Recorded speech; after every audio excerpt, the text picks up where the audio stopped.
was part of the language and mediation symposium. I found her very genuine person. I found sometimes you have these genuine people. I found her to be really a genuine person. So that's one part of her. Otherwise, she'll tell you more about herself. Elise, please tell Parvati about yourself. Hi. So I am a mediator and a behavior analyst in Florida, in Central Florida. So kind of near Disney, if you know where Disney is. And I've been a behavior analyst for about a decade, and mediation is newer to me. So I'm transitioning over and starting in family mediation soon. Perfect. And of course, Parvati is, of course, in that. But look, Parvati is a name that she gets, which she'll tell you more about that. Parvati, please tell her about the why Parvati is there. She needs to know about that. You would like to to tell how I got the name Parvati? Yes. So Elisa, the name is Elisa? Elise. Elise. I'm a person who makes yoga since many years. And 3 years ago, I decided to get a yoga name. No, first of all, I got a mantra, a yoga. The next year, I asked for a name, and I was given the name of Parvati, which I like very much. This is why you can see it next to my name. Parvati was the companion, the spouse of Shiva, who is the most important god of Hinduism. That's Shiva. Okay. That. Thank you, Vikram. Thank you. I like it. I like it a lot. I also love yoga and meditation and everything to do with Eastern culture. I have an Indian goddess in my kitchen as well. So this is the story of my name as Parvati, which I use very much. But now you people have to tell me, have you managed to watch some of the sessions, or are they just going to lie on my YouTube channel to say, yes, there was a symposium which took place? And no, so yes. I've watched about 6 of them already, maybe 6 more. Yeah. You know how many I watched? You can't all guess. Of them. So yes, that part of it I had to do, and it's been really nice. I think the fact that when you find out about countries where things are happening, good things are happening, and when Turkey, of course, Sultan is here, Seville is here, ASEAN session. I mean, it was like the numbers there is amazing. Hi, Sultan. And hi. Seville has decided she's not coming in. Seville, what's happened? You don't want to turn your camera on? Yeah. Yes. So I'm driving now. I will be in some minutes. I will be more available.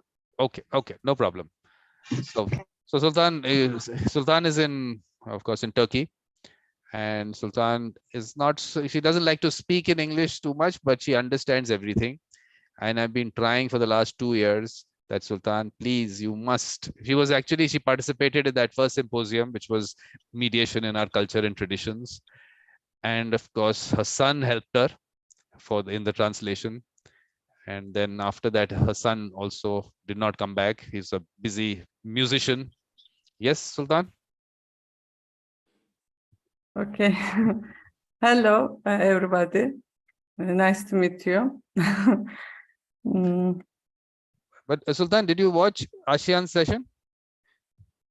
ASEAN session in the symposium? Yes, I know ASEAN. Yes, I know. She did 2 parts, part 1 and part 2 of her session. Did you watch? Please watch that. It was really nice. Okay, so what I am going to do right now is let me put up what has happened. I mean, those are the countries we've got. Look, it's gone to 30. It's not 30 plus because Netherlands, there was Herman, but he wasn't well. So that's what we've got. Now, only thing is, am I going to ask you people, is it going to be a guessing thing, which countries are there? Let's go. Let's start. Elise, what countries are these? You're asking me what the flags are, Vikram? Yes. Anyone. I was awful at geography in school. Because I'm not going to ask Parvati. I see Ireland. we have to go one by one. We have to go, whoever Okay, guesses. Japan. Parvati knows all of them. So whenever you guys fail, she'll tell you. So this is, which one is this? Come on, please. Look, you can't do this. Okay, this is, let me go. Anyone? This is Argentina. And that's, now you know alphabetically. So now you can go alphabetically. So please, anyone, Sultan, please Australia? guess what. Yes, yes. Then Belgium? No. This is Bangladesh. Bangladesh. This one, Barbados. This one everyone knows, I think. This one, I think, because of the football, this one is a popular one. So Brazil? Yes, yes. This one, I think, maybe not too many people. This is Chile. This is, I mean, this is a country where lots of good things are happening in terms of mediation. That's Ecuador. So you people must watch that session. Parvati, please watch the session with Jimena and Gabriela from Ecuador. The things that they've spoken about, really good things are happening in terms of, it's not mandated by the courts, but it's developing very well privately. And it's been, even where the government is involved in those matters, in insolvency matters, and the good part what they said was that people have to experience it, and they're experiencing it, and there are many positive experiences. So even if something negative comes out, people have this thing, okay, mediators might not do their job properly or whatever. There are not lots of positives on the other side. And this one, anyone? Look, this is Egypt. There's a student who was there from Egypt, and I really wanted her to just whatever do a little research and all. So she did speak about things, and she was going to do further research. I hope she comes in and gives us her inputs. And then we have Ghana. Anyone else? This one I'm sure you know. This is Georgia. This one Parvati doesn't know. Anyone else knows this one? Greece. Greece, yes. Of course. Then we have this one I know, and you people have to also know. This is Italy? This is India. India, please. The one next to it. I'm done talking. You can't. This one I'm going to put it up there, right next to my name there. Okay, this one is, okay, it's going alphabetically. So please, after India, what do you have? Italy. Okay, this one is coming. India, Italy's coming. Italy's coming here. This is Ireland. Ireland. This one we did today. Again, this is Kazakhstan. And Rosanna also, you must watch that. I mean, at least they've ratified the Singapore Convention also. This, of course, Sultan knows. Sultan, this one you know. I don't know. Is Syria? This is Lebanon. Lebanon. Lebanon. Okay. And this is Lithuania. Lithuania. This one Lithuania. Then Malaysia. Malaysia. Okay. Mexico, New Zealand, Nigeria. Then which one is this one? I have to check. It's same. Oh my God, I forgotten this one. Which one is this? Okay, now Nigeria. We have Nigeria here, and we have Russia here. So there's a country in between. Which one is this? Okay, I'll get to this. Okay, and this is Serbia, Singapore, South Africa, Turkey, US, UK, and Vietnam. We have one which is missing. What was that? Okay, I mean, this is sad. This is sad for mine. I have to go check the list out. So, Parvati, you've watched some of the sessions. Is there anything that you want to tell us as to your thought on? Idea is, of course, model legislation, what clauses should be there. Any thoughts, Parvati? About? What, if you watched other sessions or in general, what should the legislation look like in relation to mediation, looking at what's happening in various places, the positives, the negatives, all those? Yes, to my opinion, mediation should be mandatory. Because regardless to what we do, to what we say, mediation remains a free process. It is an opt-in, opt-out process, as I said before. So to make it mandatory just gives the opportunity to the litigants to have a taste of what is mediation. And if they reject it, they reject knowing what they are rejecting. I have always in mind the word of Ales Jalar, who was the Ministry of Justice in Slovenia for many years, who created the Department of Mediation in the courts of Slovenia, and who is now at the head of an organism of education of mediators. He said that we must make people fall in love with mediation. So what you're saying is that push them into a room together and let's hope they fall in love. Is that? Yeah. Okay. Well, this has to be debate. Not between them, with mediation. No, but I just still implies that they fall in love between them also. Exactly. I think like this needs to be debated, but yes, those are thoughts. Yes, at least any thoughts on this, or in general, any other thoughts? Because mandatory is one word that just definitely gets mentioned when mediation comes in. Yes. Yes. I don't disagree, because I think that very few people know about mediation. And at least in America, most of us are not going around reading legislation.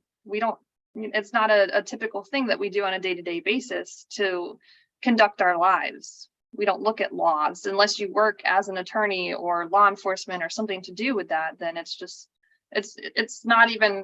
a concept. I did have a couple ideas since we last spoke that I'm really excited about. One of them is 100% from you. I've decided that I am going to do mediations outdoors. I'm going to offer that as a service. See if anyone wants it. You know, in Florida, it's pretty muggy. It's pretty hot. So I'll see if anything comes to fruition of that.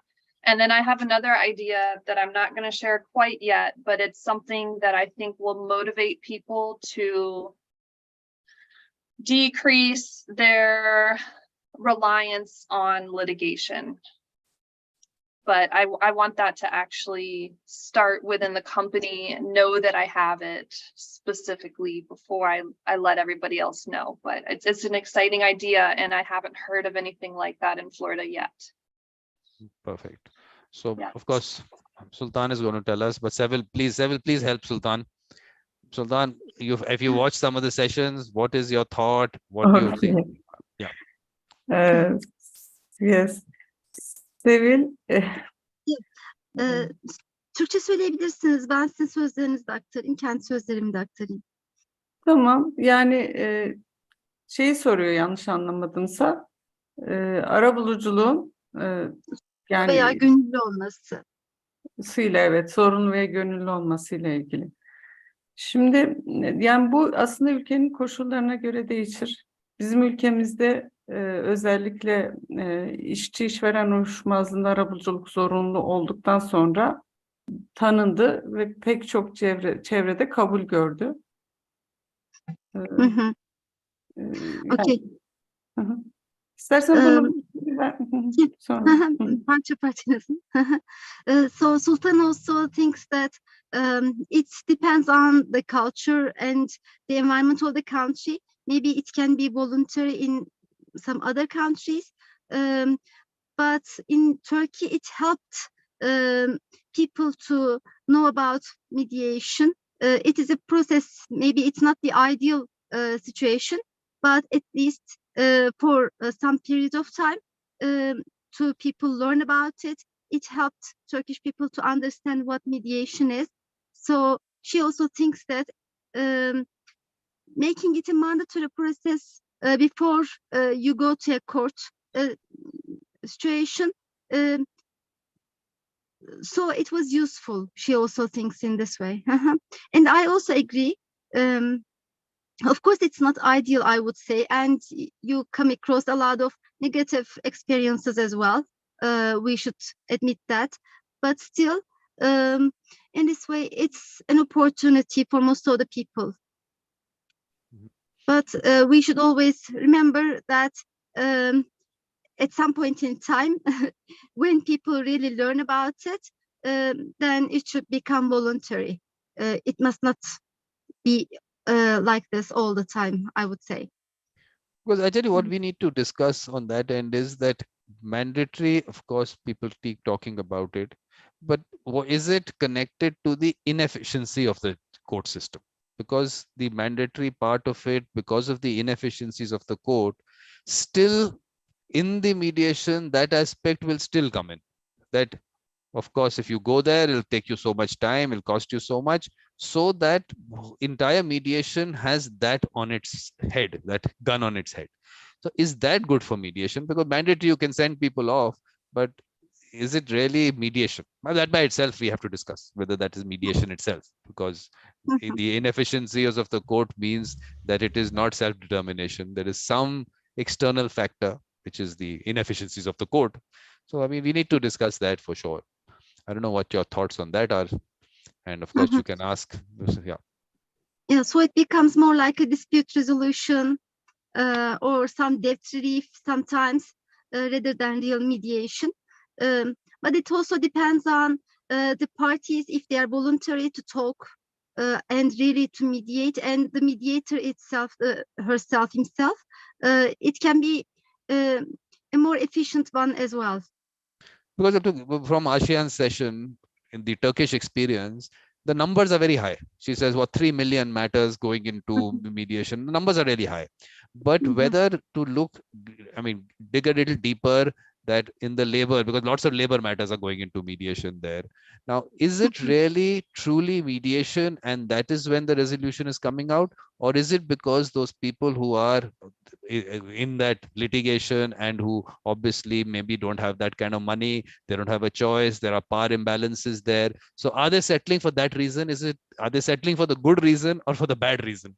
And is the bad reason connected to the inefficiencies of the court? Because if they're not going to go back happy about mediation, mediation suffers, because the bad word for mediation goes out. For the court system, perfectly all right. Statistics, very good. 3 million matters went into mediation, damn good. But whether the experience was really mediation, or was it gun on your head, settled, you don't have a choice, we are a large company, we can pursue litigation for the next 10 years, but you can't, might as well settle here. So we have to balance that part out also. We should look at it. And of course, so we must try to create good examples, because it's not just that simple case, but it's also the mediation as a process that we are teaching people. I'm trying my best, even if it is a very small case, to set a good example, I would say. yes, if you had, even if it doesn't, even if it is not something to go to a court, people should think of mediation, something like a therapy maybe, to think of it as a solution, as an alternative. so Elise has something to say. She's been nodding her head. Elise, we are hoping that some words of wisdom are going to come from you. Well, yeah, of course. I mean, I do look at this as more of the therapy side than more of the legislation side, just because that's my background. I do agree with that. I hope, and I would like to see this be an alternative. I just think it's so important that we get ourselves out there and we get ourselves noticed. Because I don't know if any of you saw my presentation. I did some Google searches and I showed what comes up if you search for divorce and time sharing in Central Florida, and it's all attorneys, and not attorneys who are practicing mediation, just attorneys who are going to take you through the litigation process. So I do feel like our next step, regardless of what we're all saying today, is to start getting ourselves noticed. That this is a healthier alternative. I think that's a huge thing that we should be going with. This is healthier for us. And Parvati is giving us her comment. Parvati. Vikram, what I would like to say is that yesterday I was impressed when I heard our Turkish colleague mentioning the number of mediators existing in Turkey. In Greece, we are 3,500 mediators. Of course, the population is 1/4 of the Turkish population, but still, I was very impressed, and I would like to ask our Turkish colleagues present today what is the exact number? Because I'm not sure I heard, was it 16,000 or 60,000? She said 16,000, but the other thing was, she said there are some more coming up. There's a batch of some 30,000 which are coming up. That whole process is going on. So you're going to have very large numbers, but Seville is going to confirm. Yes, Seville. The number was 26,700, I would say. It almost 30,000 it was. And now more than doubling. They made a very bad decision, and there was an exam. It was very easy, and all of the people who entered the exam, I would say, passed it. So the number is more than doubled. So almost all the lawyers with 5-year experience have become also mediators, but it doesn't mean that they will be practicing it. And we have to say hi to Isaac. We haven't said hi to Isaac. I think if someone comes in, we'll have to stay, maybe just stop and say hi. Hi, Isaac. Isaac, yes. Hello, it's Hi. afternoon here. Good afternoon, everyone. And the entire African Center for Collaborative Dispute Resolution is here, right? Yes. Yes. So Isaac, we were just generally, of course, talking about, to start with, what are the things that people took away? And of course, Catherine started with mandatory mediation. So we had some discussion on mandatory mediation. Any thoughts on that? Because for me, that's an oxymoron. Mandatory and mediation should not go together, but it's there, so it's there. So what are your thoughts? Okay. Thank you for the opportunity, and thank you for the wonderful work that you've been doing in the mediator circle around the world. And we appreciate your effort. And some of us as youth are learning from you to also improve more on mediation. When it comes to mandatory mediation, I have a different thought about it. I think if people are meant to respect mediation or use mediation as the first option when it comes to dispute resolution, I think it's a better option when it comes to the mandatory. But the mandatory comes in our part when there is a clause in the contract where the contract stipulates that they must use mediation as the first option before they can use any other mechanism. Then it becomes mandatory in our part. But when it comes to the court system now has also integrated mediation in its system, whereby there is a CI called CI 133, whereby if you file a case in the court within first 1 month, you can use mediation to resolve such matters.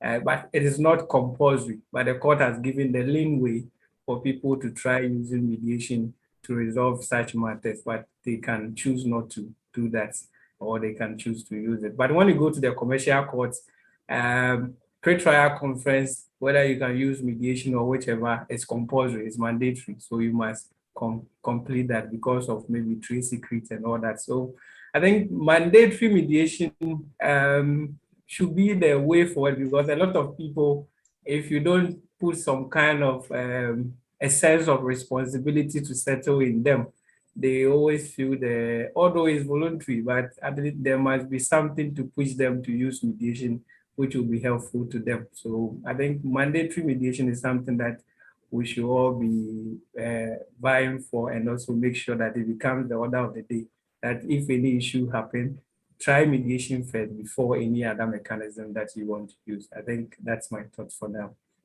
And let me also put out that the first symposium that we had, which was mediation and culture and traditions, and Isaac participated in it. And all I told people, why don't you send me a gift, in the sense of physical gift? He was the only one. You see what he's wearing? He's sent one of that for me. And it's not a light thing. It's a heavy thing that they wear. Otherwise, it looks like maybe it's just a simple piece of cloth. You know, it's a very, it's a thick thing, stitched twice. I don't know, whatever, all that. So he actually sent that. So he's one of the nicest guys who started off sending. And of course, Catherine's been nice. She sent me a gift. Elise is a patron, which is of course nice. So we have nice people here who have, of course, appreciate the work I'm doing. Not Seville and the Sultan is not. You're also nice people. Don't. But I'm just putting it out there that some people listen to me, some people don't. So that's how it. But I think with this mandatory mediation, Sultan has not been able to say something. Sultan, has she mentioned? She's mentioned. Hi, Teresa. Good morning, good afternoon, good evening. We are also deciding what it is. No one knows what it is. Some people. Ne sordu tam olarak Sevil? So Sultan görüşlerini söyledi mi dedi de. So what I mentioned was also combining what Sultan had said. Okay, I translated. Evet. Hı hı. Perfect. Yani şeyle yani ne derler? Zorunlu arabuluculuk, zorunluluk kelimesi itici. Yani bizde dava şartı tabii. Ama tanınması açısından gerçekten faydalı olduğunu düşünüyorum. Ama tarafların tabii ki hani uygulamayı, gerçek bir arabuluculuk uygulamasını yapma şansına çoğunlukla sahip olmuyoruz. Özellikle ekonomik durumlar, güç dengesizliği de gerçek bir arabuluculuk uygulamasını hayata geçirmemize engel oluyor. Bunu söyleyebilirim. Ama Evet. tabii ki faydası var. Okay, so if I translate it, she's mentioning that the word mandatory, we don't use it actually. What we use is the word prerequisite for a court. And she also mentioned power inequalities and the procedure. It becomes like a procedure most of the time, she says, but especially the power inequality is a problem. People don't know their rights and we cannot interfere that much. So the parties' lawyers should be really representing them well. I can add from my point as well to what Sultan said, that not only the mediator, but also the negotiator lawyer is important, and they should get some other education, some other background and view as well, not just the mediator. But let me also say this, I consider this my living room. So Rabi is here. We have to say hi to him. Hi, Rabi. Hello, how are you, Vikram? Hello, everyone. What happened was that we started off with a little quiz and I failed it because what I did was I put up all the flags of the people, which countries they were from, and I actually missed one. And this is Romania. Adi will not be happy with it, but I missed that. Otherwise, of course, I was asking people to guess, not that they got most of them right. That's a different thing. But this is what we have. These are the people. This 30 because Netherlands, Herman fell sick. There's another person from another country who didn't line up for his session, but so that was another serious issue.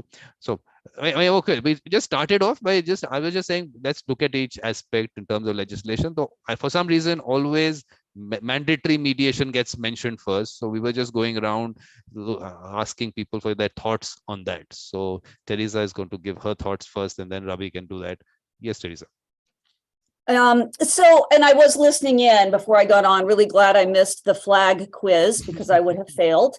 So, but I was able to listen to the rest as well. And I think, I want to bring us back to this notion that when we're talking about mandatory mediation, we're talking about only a segment of the mediation that is occurring in a community. And I completely agree with Sultan and Seville, these issues around maybe mandatory mediation is an option, depends on the particular community and where they are in their development and whether that's needed or not. But when we have it, it is that situation in which individuals have decided that they are going to be in the court system. They haven't been able to resolve their differences in a different way. And here in Florida, as we've talked about, you only end up in mandatory mediation if you haven't selected it already. So at any point along the way, you can attend mediation. You can attend it before you even contact lawyers. If you're not able to resolve it and just hand your resolution to a lawyer to put in the proper format, then you can choose it once you engage lawyers. Sometimes lawyers come immediately to mediation with their clients to say, let's at least settle some temporary thing. Let's settle the emotions. Let's settle the financial questions and the uncertainty. Let's get some temporary agreements. And then we'll have time to develop an understanding of your family, to have more conversations. The attorneys will get to talk. We'll gather the documents we need. And we can go to mediation again. We can go to mediation as many times as we want and may never see the inside of a courtroom, may never do a deposition. The whole case may occur, if it's a legal case that needs to have a legal document, in a process of voluntary mediation. And so when I think of mandatory mediation, it's if you haven't been able to resolve your situation, but you want a judge to decide for you, which affects everyone in our community, when you're using the court system, then I do think that there should be something that says, hey, before you do that, we want you to try this particular process confidentially with no pressure to settle and see if you can reach resolution. And I understand, Vikram, all the concerns you have about, well, is there really no pressure? And and it won't be a perfect quote, something Gabrielle Asmar said to you this week, where she said, these problems that we're talking about with legislation and regulation related to mediation are not regulation and legislation problems. They're problems with the misuse, misuse, and abuse of mediation. That's the problem. So it goes back to, how are we educating not just the clients, but how are we educating the lawyers around the proper use of mediation so that we minimize those cases, and will probably always be some, in which mediation is nothing that any of us on this, in this meeting would want it to be, where it is a pressure-filled situation where people are being asked, as Elise talked about last week, to make decisions within an hour so the mediator can write it up in the next hour.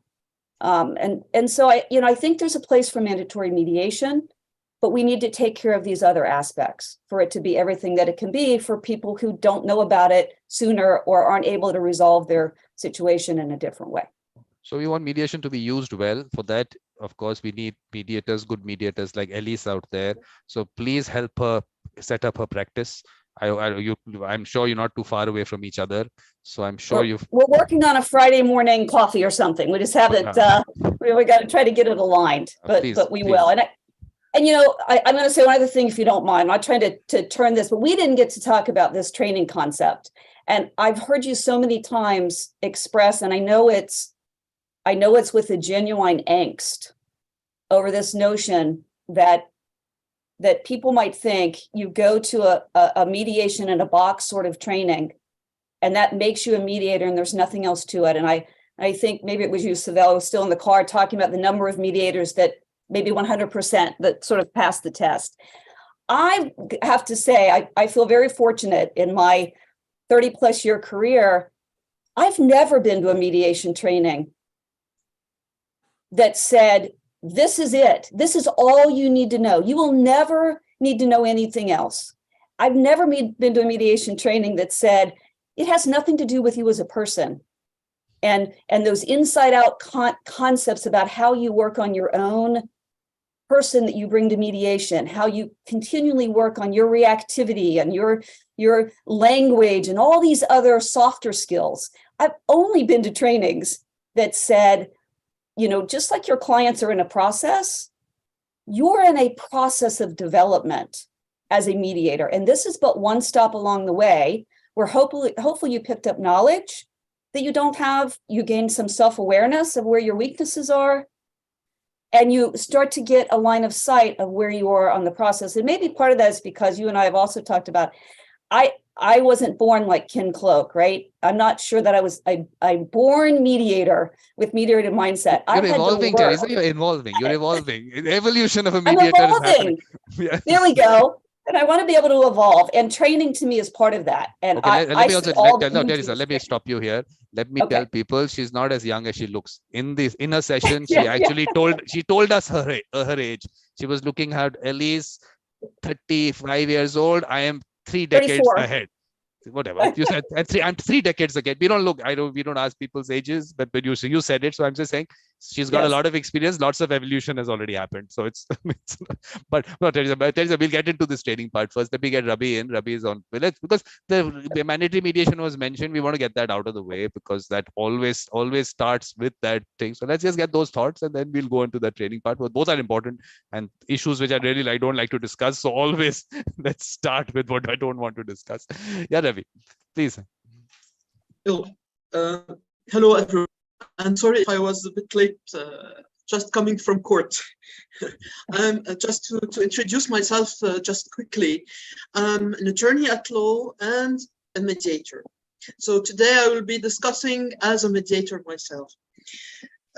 Concerning mandatory mediation, I think it's total oxymoron, because mediation is a voluntary process, and when we say mandatory, it's the total opposite. But I will be totally agreeing with what Teresa just said, that I think there should be a total awareness in the attorney at law, because most of the lawyers or the legal counsel, they consider that mediation is going to compete with their professional career, whereas it's totally the opposite. And I will take it from our experience in the Lebanese code of conduct that was put for lawyers. Lawyers do have the obligation to try to conciliate the parties at a certain lawsuit before going to a trial.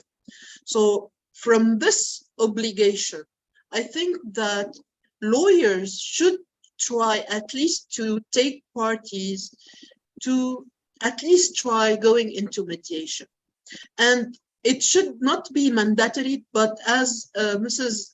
Bayram just said earlier, it should be a prerequisite for any single case that might exist.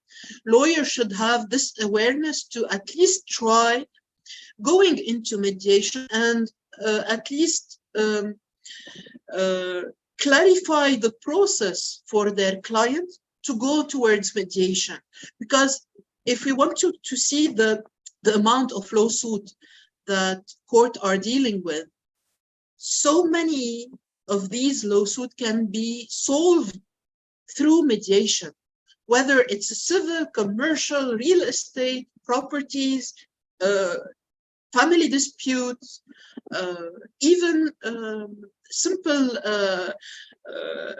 property case. So we should have an awareness to make mediation a prerequisite step before going to court and not mandatory. This is what I think regarding mandatory and mediation. Because a good example, that good experience that came out was from Ecuador. There's no mandatory aspect of it, and it's doing really well there. And I think it's doing well in the right way, because obviously these are, I mean, this is experiences that people are having because they want to do this, and positive experiences are coming out because of that. So I think that's a good thing, but training comes in connected to that, because Teresa picked it up. I'll start with the Ecuador example. The fact that, of course, training, everywhere training is mentioned, but what Gabriela, who herself does training, says that I have a session, there are 50 people there, and I don't, it's happening on, of course, Zoom. I can't even see all of them, cameras are off, and now this is supposed to be training. Now that part of it is also to be looked at, and I think we'll discuss that, but Elise wants to come in for this or some other point. With mandatory mediation, I'm not really finished with it, but we'll come back to it. Yes, Elise. I have to go, so I just want to give out my final thought. A few people have brought up education. Obviously, that's very important, and knowledge is power. So what if we were all to decide on some sort of language of a movement, like a mediate first movement, and then we disseminate that education throughout our local communities? The only issue that I could see is, looking at people's motivations. If we're looking at attorneys' motivations, they're going to have a higher turnover rate of clients. If they're doing mediations quickly, they're having to get clients more often. They're not seeing them as long. They're also not going to be making as much potentially off of that client. If you have a client for years or a year, it's a highly litigious case. That attorney is making close to 100,000 off of that client. So it's something that we'll have to work on, motivations as well. How can it benefit the attorneys? I know the attorneys are a big key in this. So if we were to have some sort of movement that benefits everyone, it's just something to think about. Thing is that all those things that are the negatives of whatever I keep discussing are coming up first.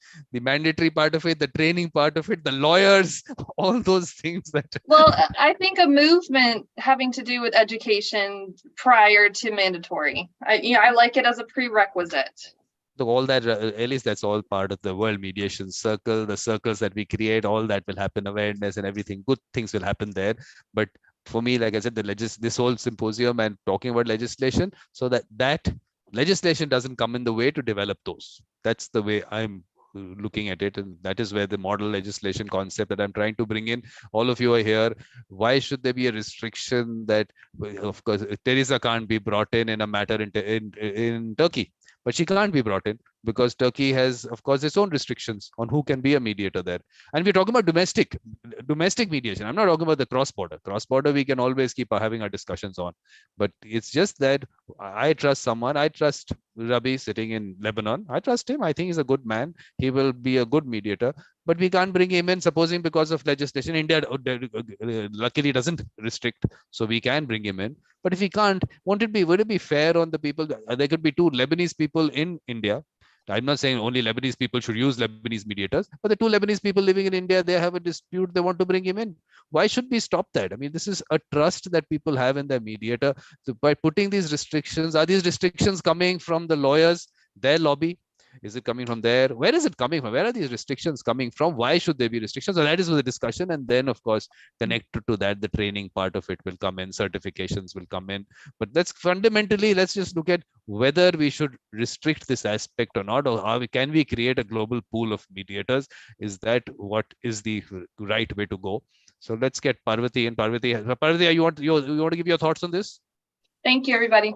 Alice, you want to give your thoughts? Okay, otherwise we'll talk to you later. If you come in later, maybe this will be going on for some time, so you can come in. Okay, thank you. Yeah, Catherine and I can also talk about this. I was asking Catherine. I call her Parvati because we've decided that's her name. Everything else is okay.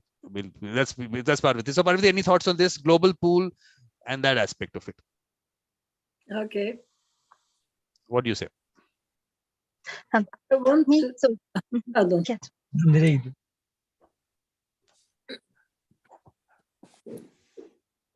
Yes, Parvati, we're waiting for you.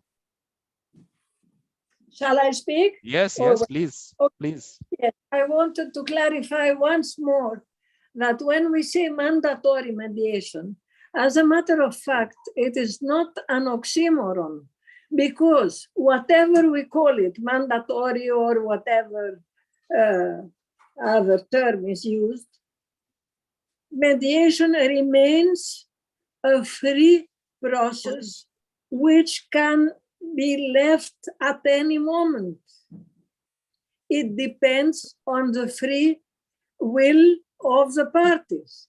And when our colleague said before a few minutes that it should be a prerequisite, this is exactly what the laws providing mandatory mediation say. It is a prerequisite either for the recourse to be acceptable, either for the hearing to be acceptable. Okay, so maybe I started off in the wrong way. I should have started from the positive part of it. The idea behind the symposium is this: there can be look at a global pool. So now we won't touch the mandatory training certificate. We'll come to this later.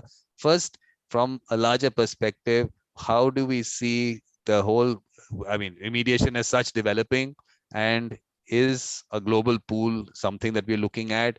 Should there be restrictions on whom you can bring in? All those things. So Parvati is some positive part of it. Let's look at positive. The mandatory will drag us into all these kinds of discussions, which we've already had lots in the symposium. So Parvati, anything on that aspect of it? Should countries restrict the people who can be mediators? Should the people not have a choice? Should they not be able to bring in anyone they trust who could be in any part of the world? Should or should they not? I mean, that's the starting point. No, anyone wishing to become a mediator should be allowed to, but under some conditions. For instance, you cannot take a person who cannot read and write to become a mediator. Possibly he will be better than I, but theoretically, we should not be so free in the acceptance of anybody to be a mediator. And the most important, which is also underlined by the European directive, is that the person wishing to become a mediator should be educated. And this is something which I cannot understand, that there are still many countries who do not provide specific education for mediators. On the contrary, other countries provide education larger than the one provided by Greek legislation. We need 80 hours of education. In Austria, they need 200 hours of education. So yes, people should be encouraged and be free to become mediators, but not without any control, any exams. As our Turkish colleague said before, the exams in Turkey are very light and everybody successes. It is exactly the same in Greece, which is not a good thing, to my opinion, because we generate mediators which cannot conduct properly mediation. I haven't done the experience myself because, as I've said already, I am a member of the committee making the exams. I have noticed that many candidates have not read the law. So how can they become good mediators? Okay, so basically now what we have to also look at it from the country perspective, because there will be countries where there will be a large rural population, whether we are, because we look, mediation is going to happen in every corner of every country. And I always, of course, start in India. I talk about the fact that we have 1 billion people in villages in India. Are we going to get into the same? I mean, we have to look at legislation for everyone. So in that case, in the various other parts of the world, there's a huge populations we're talking about. Africa, we're talking about huge populations which might not be, I mean, educated in the sense education is how people look at education. But we will get into that. But Rabi has some, he's short of time. So let Rabi come in. He's little short of time, and then we'll. Yes, sir. Thank you, Vikram. Thank you, everyone. I do agree with what just said Ms. Catherine regarding the fact that mediation is a human process. So it should not be limited to any country or any frontier. It should be open to everybody. But I think to become a mediator, every person should at least have a certificate. Like to take it from our Lebanese experience, in order to become a mediator, we have to have at least 150 hours of mediation, courses, and to be eligible to become a certified mediator. So it's a prerequisite to become a mediator, at least 150 hours already in our portfolio. So, but mediators should have the right to exercise this professional mediation all around the world, and not restricted to just maybe their country or let's say Lebanon or Egypt or maybe the Arab world or any restricted area. So basically, what? So one, just to have the like we say the be'aba of the certificate of mediation. Okay, so one is, of course, globally we should agree on what is it that we want mediators to go through, and we get the best in the world to record it, and let's make it available on YouTube for everyone, so that there is a common thing, everyone has that available to them. And then after that, I don't know, we'll find some way that everyone can send out their inputs of whatever way. So are we looking at it from that perspective? Because look, finally, finally we have to consider the aspect of that training part of it, of course, because if you want specific that some body is going to regulate it, the certification part and all, can we look at a global aspect of it? Because then how do we, I mean, of course it should be that way, but we'll discuss that, because Seville is wanting to come in for some time and I've stopped her coming in. Yes, Seville. Thank you. So from a practical view, I would say in Turkey, if you let all professions to acquire to be a mediator, it would bring a chaos, I would say. because that document that you reach in the end is a legal document. And we also even experience it because we also have something called conciliation, and there not only lawyers but some other professions can also become conciliators, and those documents are very problematic in Turkey and cause real people losing their rights without realizing what's going on there. They sign something and they don't really understand. So I think some legal experience and knowledge of legal profession is very critical in mediation. But I don't think that it should be, I think mediation is something different than being a lawyer. I think the professions should be separated. You should have some law knowledge, but in addition to that, you have to be able to, you know, that mindset, your personality should be fit to that. How can you measure it? Maybe with some oral exams. We had some oral exams as well in the past, but because they were not used in a very proper way as well. But just if you are some acquaintance to some political person, then you were passing that oral exam. It was not also really testing your personality skills. But if you really, if you can practice some oral exams in the right way, it might be measuring some personality skills as well.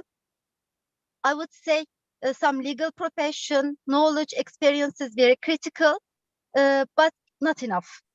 And lawyers and mediators should become separate professions, especially for family issues, I would say. Maybe two mediators can work together. One from a legal background, one from a psychology background could be a good match, I think. But for Turkey, if I speak about Turkey, if you allow other professions to enter into mediation, it would bring real chaos and people will be losing their rights. But Seville, you are talking about non-lawyers coming in. I think you must be the only country who restricts mediators. They have to be lawyers. I don't think anywhere else that restriction comes in. So you have a lot of major fight to do then, Seville. Why that has come into your legislation that only lawyers can be mediators? I think we have to go into the background of it. That why that has happened. Yeah, as I said, because we also have conciliation, and not only lawyers but also policemen. Anybody who just had one course of law in their school can become a conciliator, and all those documents, those it is really very problematic. Because of that experience, we understand that for mediation, legal experience, legal knowledge is very critical. Otherwise, they really just don't understand what they are talking about, what they are signing about. Because what you reach in the end is something legal document there. But Savil, aren't we looking at it from the process being flexible enough to bring in a lawyer at the point of time when you're drafting a settlement agreement? I mean, why does this process have to be controlled or handled by lawyers only because they will, at the end of it, an agreement is going to be put into place, which becomes a document to be used? I think that there's a misunderstanding of the process itself. It's flexible enough to bring someone later. That's an expert on the law. You may bring a lawyer, but you don't have to. And even if you have a lawyer, most of the lawyers, I would say, unfortunately, they don't even really represent their clients very well, I would say. Okay, that's another issue. That's another issue by itself that we'll have to handle separately. Unfortunately. But I was just wondering, Rabi was saying about the number of hours and training and all that. All that is done for me, according to me, so that there is a good user experience. That the user should get a mediator who is like all set. When I am starting off, which I, on the terms of the World Mediation Circle, which I keep saying, making these circles, if we are going out and finding those people with the mediator mindset, that aspect is already taken care of. These people already have that mindset. They don't need all this or going through these many hours if the user experience is already guaranteed. So I'm saying get the right people in, get the people with the mediator mindset, and then take them forward rather than say we'll create someone with a mediator mindset. You can go through whatever evolution, but Teresa, you won't become Teresa in that many years. Who decides that? You know, Who decides who's the person with the mediator mindset? Is there a test for that? I'm a psychologist. I don't know what test I would use. I'm telling you the test to decide who has the mediator mindset. I'm saying that I've given everyone the test, Teresa. I'm telling you the test today. If you go back, one little message on WhatsApp or Facebook, wherever you have to put it, just put out a message to family, friends, colleagues, everyone. Do you know someone who helps people resolve their disputes? Please send it out. Give me those names that come to you. I'll bring those people in. I'll see what they're doing. Are they doing a mediator's work, or are they doing a peacemaker's work? Leave that to me. Just give me those names. Just put this question out. Okay. Just put this question. I've been saying for so long. This Isaac is here 2 years back. He made a form and asking people that this aspect of it, nothing came back from it. He never gave me any feedback on it. That's all I'm saying. Just ask this question. Let's get these names. These people are all out there. They have the mindset. People know those people. They've identified those people. We don't have to complicate it by using mediator or peacemaker or any word. Who are those people who help people resolve their disputes? That's it. Let's start from there. That pool of people that we'll get, whatever skill development, Rabi, I'm saying whatever skill development is required for them, we'll create that. It will be available on YouTube for everyone. I think I would think that would be a very good idea, Vikram. And if we want to take the Lebanese, mediation is not only restricted to lawyers. It's open for everybody. At least they once they have this readiness to be a mediator, once they have their certificate. So, and it should not be restricted to lawyers, because as Mrs. Seville just say, sometimes lawyers cannot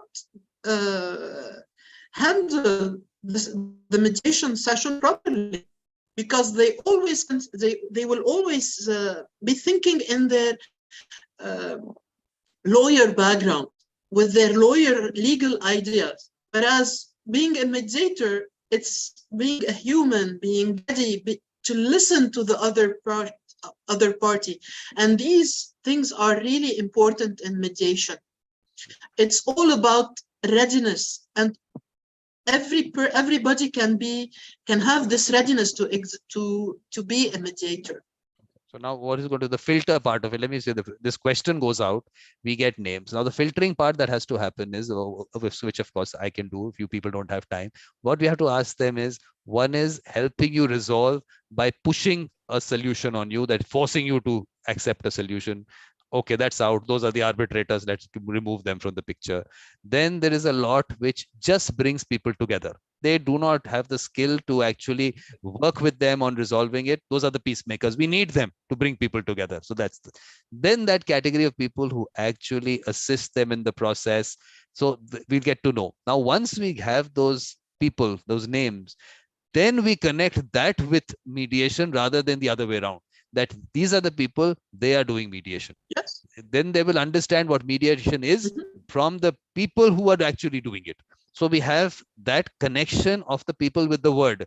Why that connection with the word has to happen is because legislation is going to come in, and that legislation will not have the word mediation. Maybe in Arabic, it'll be some other word which will be used, but that word will be available, whatever word that may be, that this word will be connected to the person, so it will be connected to the process.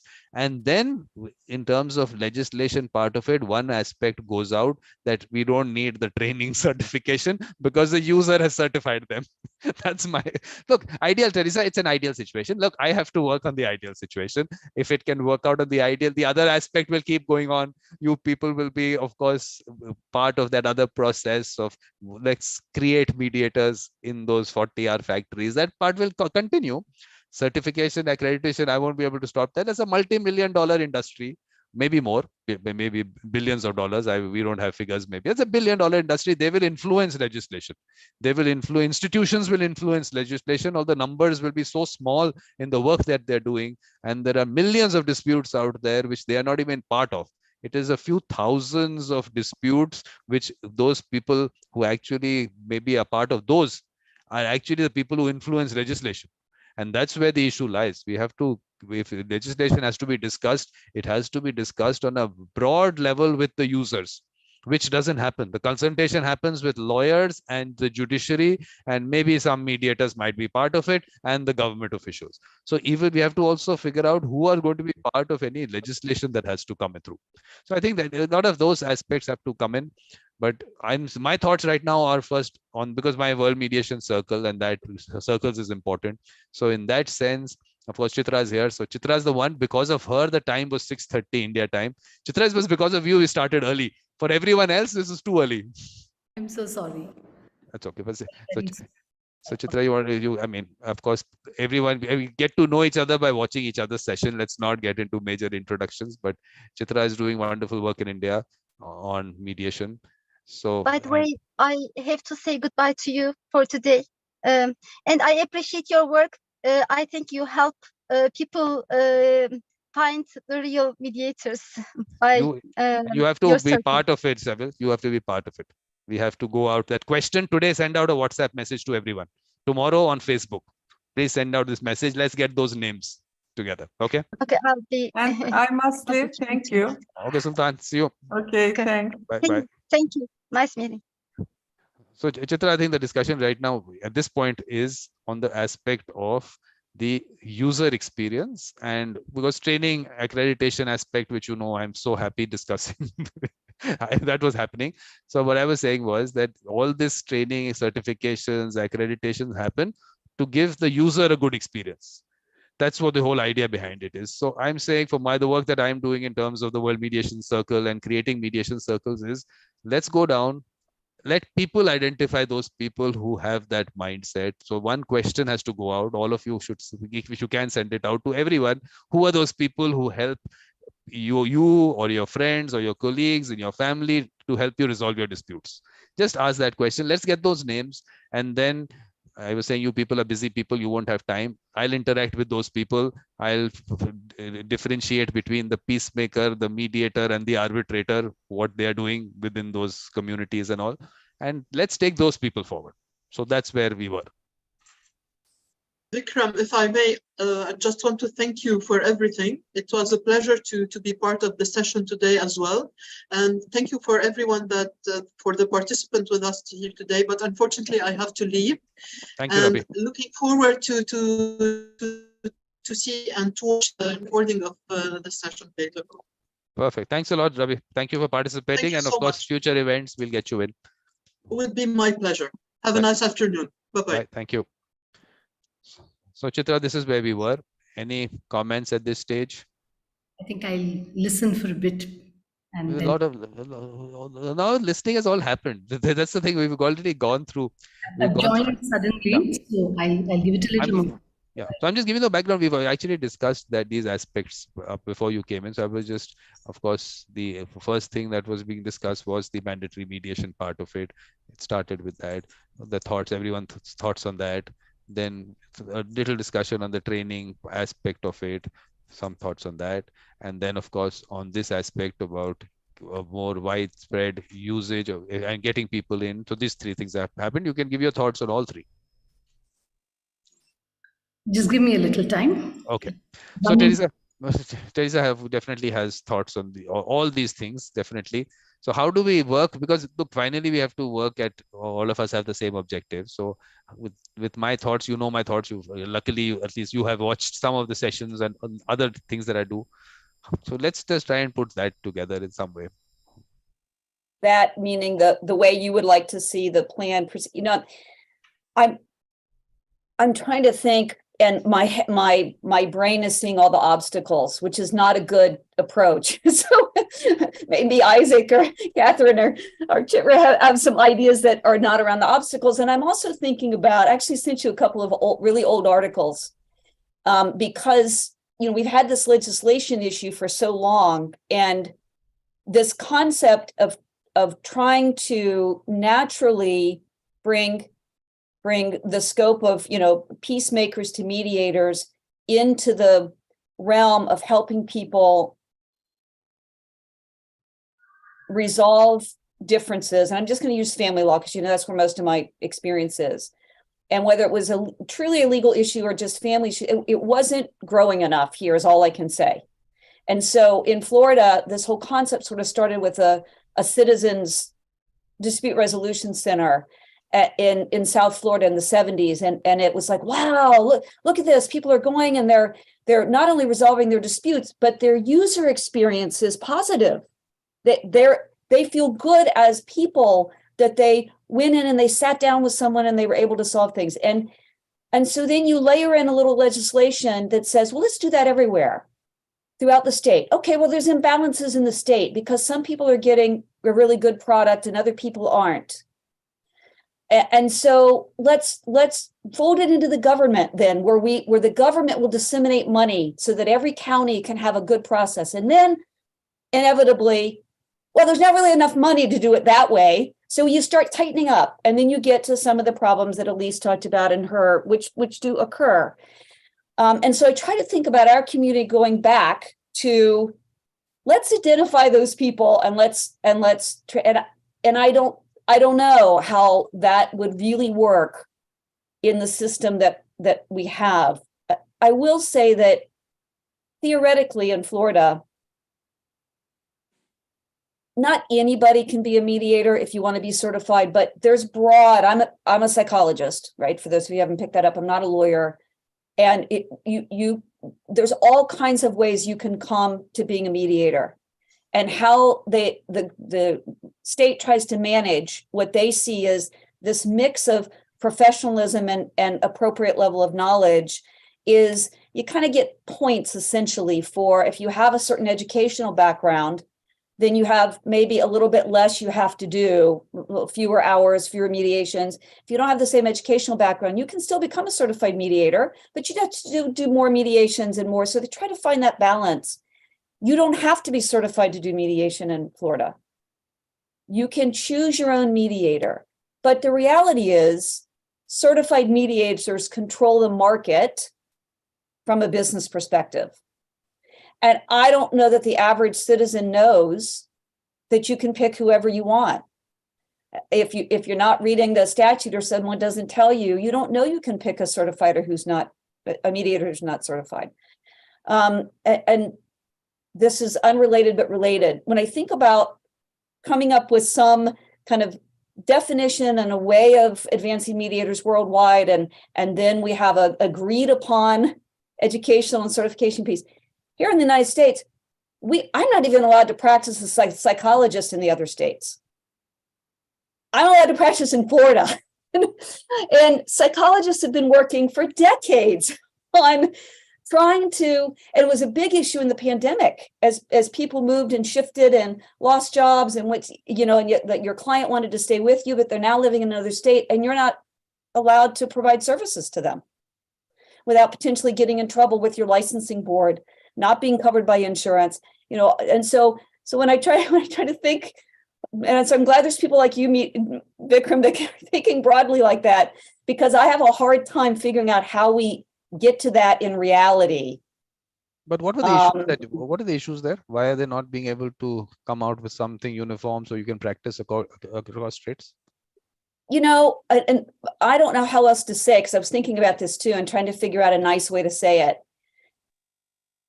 I think it really still comes back to, unfortunately, this us versus them mentality. And whoever the us is thinks they know the best way to do it. And so, this notion that, no, we know the best way to do this whole licensure or certification. We know the kind of people we want. We know what level of education experience you should have. A year of residency isn't enough. You need 3 years. 40 hours mediation training is enough. You need 200 hours, or you need 80 hours, and so we don't agree with the them.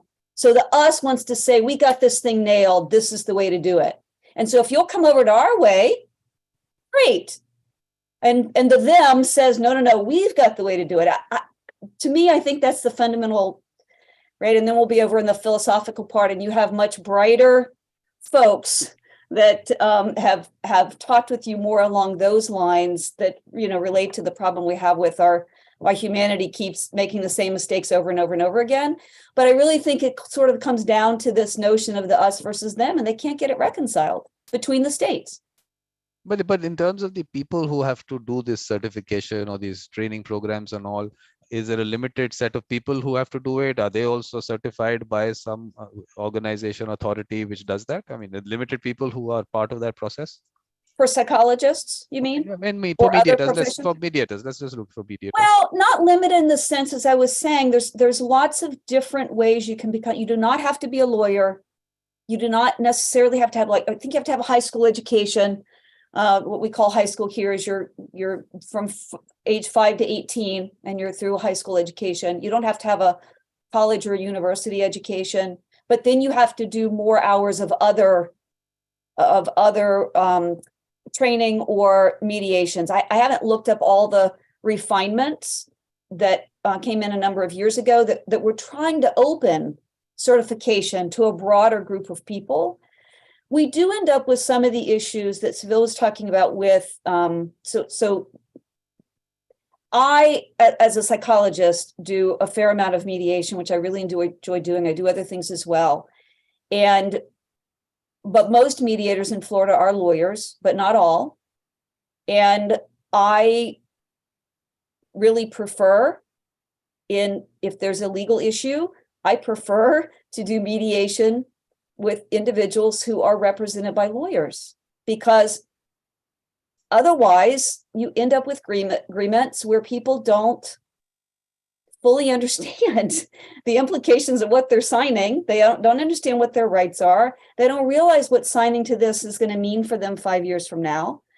I can't tell them because I know just enough, because I've been doing this for 30 years alongside family law. I can't tell them those rights and those implications. And even if I were a lawyer mediator, the way mediation is intended to be done here, if you're a lawyer mediator, you're wearing a mediator hat. You're not supposed to be advising them about the law, because that's not the role of a mediator here. So I think that when you're in something that requires, which is mostly, I think we've been talking about today, you're in a legal process, we're going to produce a legal document, you need lawyers. The reality is in Orange County, where I sit, we have counties within states, counties and cities and towns. In Orange County, in a given year, about 80% of family law litigants, 80% of family law cases, there's at least one person who's pro se. So there is this reality, and I was thinking about this with Turkey, are people allowed to represent themselves in the legal cases in Turkey? I don't know. Here, I can go down and get divorced and represent myself. And so therefore, you can represent yourself, you can come to mediation and represent yourself. Because you can doesn't mean you should. No, but Elise is doing that. Elise is representing herself, I think. Oh, is she? Okay. I think so, yeah.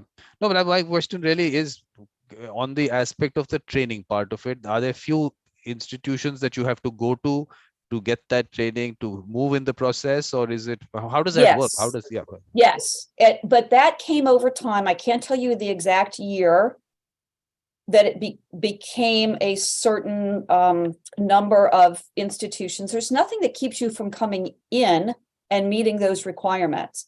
Why did that occur?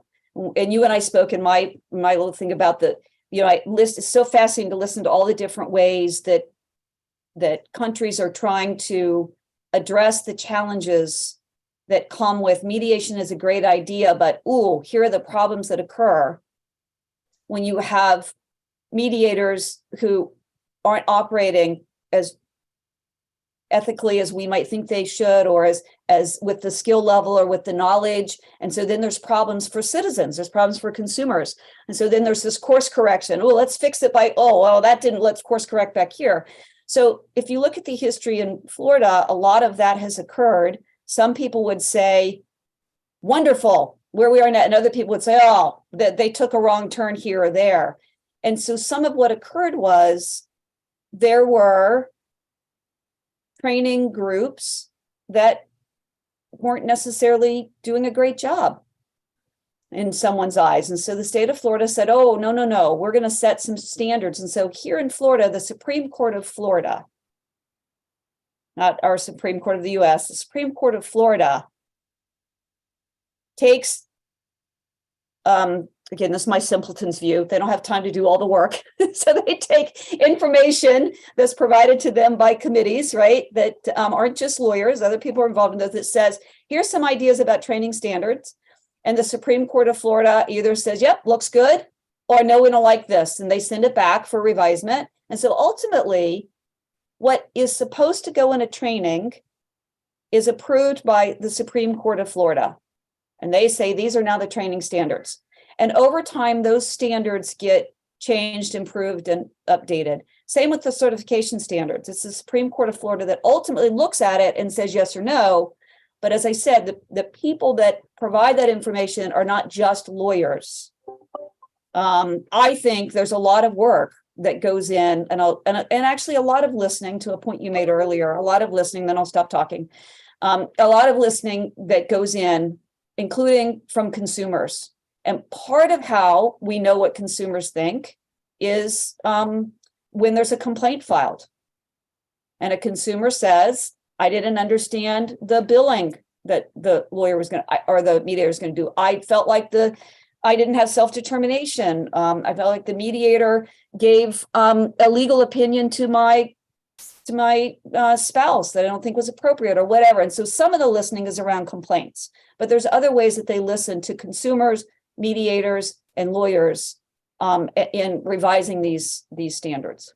So I'll stop now. I was letting Teresa, I have to tell them that why Teresa, I was asking her all these questions, asking her to talk so much is because everyone keeps talking about the US and gives that example. So we're just digging a little deeper into the US experience. Of course, the Florida experience, it is different for us as one brand. Okay, one brand you all together. You might be divided within yourselves, but we think of you as one. So isn't that good? We're divided. Not in a good way. Yes, I know, but let Isaac come in. Isaac wants to come in. Yes, Isaac.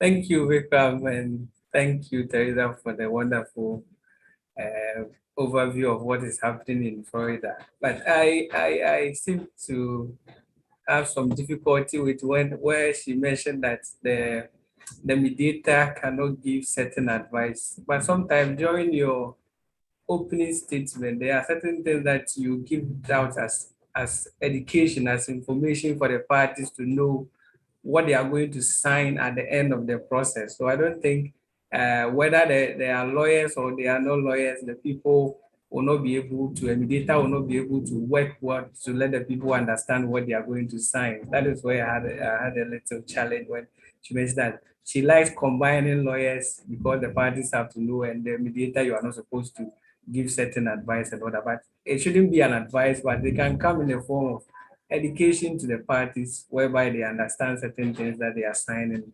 I think that's where I have the difficulty. Or coming to the Ghana system when it comes to education on mediation, for now I would say it is an unregulated system whereby the private sector is also making it, let me say, cash cow, where somebody will go and learn mediation, set up a system and say that we have the best mediation training. Although the Act, which is the ADR Act of Ghana, establishes a national ADR center, which is supposed to ensure that there is proper legislation of who can become a mediator, what kind of credit hours or standards the person needs to have before becoming a mediator. But that has not been done. So the private sector has taken that opportunity and also working out and doing things that they think is the best for the system. So it becomes an unregulated system. So it's people who think that they are offering something to you and it is the best one. So those, the consumers out there who think that, okay, this person is giving me this and it's okay for me, then they go for it. And talking about the nationality of who a mediator can be in our jurisdiction, the law is clear. It doesn't talk about only Ghanaians. It talks about anybody, any person, or any institution that the parties so wish. So you can have a PhD in mediation, but your accreditation will come from the parties. So It doesn't matter the kind of training that you have. It doesn't matter which background that you are coming from, whether you are a Ghanaian or you are not a Ghanaian. Once the parties so wish to use you as their mediator, then they are free to do so. And even one thing that is even interesting about the setting up of the National ADR Center, if they are able to do that, is that they're going to have national, even up to the local level. So it means that we are going to have a local level mediators. So you cannot say that the people within maybe the capital city will have the same similar training as somebody within a small community assisting the various communities to have their matters resolved. And one thing that is also interesting about the Ghanaian law is that I think we are the only country that have introduced what we call customary mediation in our law, customary arbitration in our law, which is similar to customary mediation. So what the chiefs or the people within the palace are doing, the law has put it together in order to streamline what they are doing within their palaces and make sure that they do it in line with what the laws and so that the outcome can be enforced. But the law makes it interesting that even those customary arbitrations, you can just give a judgment oral without a written one, unless maybe you want to enforce it before you can write it. And it makes it so interesting so that these things don't be, it's not compulsory that the person who is doing maybe customary mediation or customary arbitration must necessarily know how to read and write. That is the interesting aspect of the law. And mediation, when it comes to mediation, whether the person has to be able to read or write, it all boils down to the enforcement process. If parties are able to agree and they understand what they have agreed to do and they honor their part of the bargain, I don't think there will be the need for enforcement, although it is there that people will come to the table and agree to anything, but they will fail to honor their part of the agreement. That is where the training comes in, so that the mediator should be able to draft proper terms of settlement or proper outcome of a mediation process that the court will be able to enforce, because you cannot just send anything to the court. But there was an interesting case in the Ghanaian system whereby even the Supreme Court, going through the proceedings, realized that even the parties have even sat down and have agreed on a negotiated agreement within their proceedings already, which the court have not taken into consideration. So the Supreme Court decided that they are going to use that as the outcome of the court process, because the parties have already agreed, and when they find out from them, they have not changed their mind from the earlier or the prior agreement that they have made. And that is how mediation becomes so powerful when it comes to our systems here. So it is something that it's not a matter of education, but the people understanding the efficacy of mediation and how mediation will be able to help the system, because the consumer, because the thing is, even in Africa, for instance, when the court system was not here, how were we resolving our dispute in the first place? Because we didn't know about any courts. We didn't have any court system. It's about when something happens, it starts from the family level. If you have an issue, there are heads, there are clans heads, there are bushapennings, as we call them, then there are local chiefs, or we call them odikros, before it gets to the traditional council. So there were systems systems that we were using to resolve those matters before it even gets worse. So there were a lot of cordial relationship among the people, and there were a lot of peace within the system. But when the court system was introduced, people felt that no, it is time to show people where the power lies. So we lost the sense of communalism, whereby we have a sense of responsibility to settle, so that we are able to see people to assist us in settling our matter. But it is still there. When you go to our local community, there are a lot of people who are even afraid of even the court system. At the mention of courts, they will not even like to participate in the court. So there are still people within the communities that are assisting people to resolve their matters. So it is important that I think what we have to do more when it comes to mediation is about educating the public to understand that, yes, when any relationship is starting, whether family, business, or relationship, anything, there is time that we are going to have difficulties. And when those challenges occur, we must be able to use mediation to resolve such matters. And that should be a first point of call, so that if it is a contract, we put a clause there which says that the mediation, because if you look at a lot of contracts, the first point is either arbitration or courts. Most people don't even think about mediation. It is up to us to educate them to think about mediation first, because it is better for you to talk about the issue before you want somebody to decide for you. I think that is what I would say in going forward. Thank you. But in that, I think this is general knowledge you've given us on this. Where is the legislation connection to that? And the other issue that I have with you is like watching a documentary when the other person doesn't want to show their face. It's like one of those situations that he doesn't want to be identified. The Ghanaian government is not going to catch you for saying anything about mediation. And you are not going to use, you have been on my events so many times. You're not going to use parties and opening statement. Okay, it's orientation and participants for you at least. Everyone else will get them onto the track. Okay, so Okay. of course, but Teresa wants to leave, so she wants to say anything, last comments or anything. Okay, she wants to. I think she is muted. No, she wants to do that. She wants us to read her lips. Yes, Teresa, we can understand what you're saying. She's muted, so. Sorry, I apologize. I just want to say great conversation. Thank you so much. I hate to leave, so I'll have to look at the video later and catch Catherine's comments and Chitra's. Thank you so much, Vikram. Thank you. See you. Bye. Yes, Catherine. Vikram, I have to leave as well. But before leaving, I would like to show you the gift I will send you. I do not know whether you will be enthusiastic, but I hope so.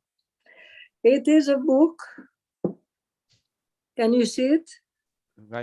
We can see something on the screen. Yes, there is. I think I cannot because you want to send me a book when you know that I don't read them. What? You know that I don't read them. You want to send me a book? I'll show you one book that I contributed to. I haven't read my own book myself. I'll show you that later. Yeah. Okay, but doesn't matter. You should send it. I wanted to show you this book.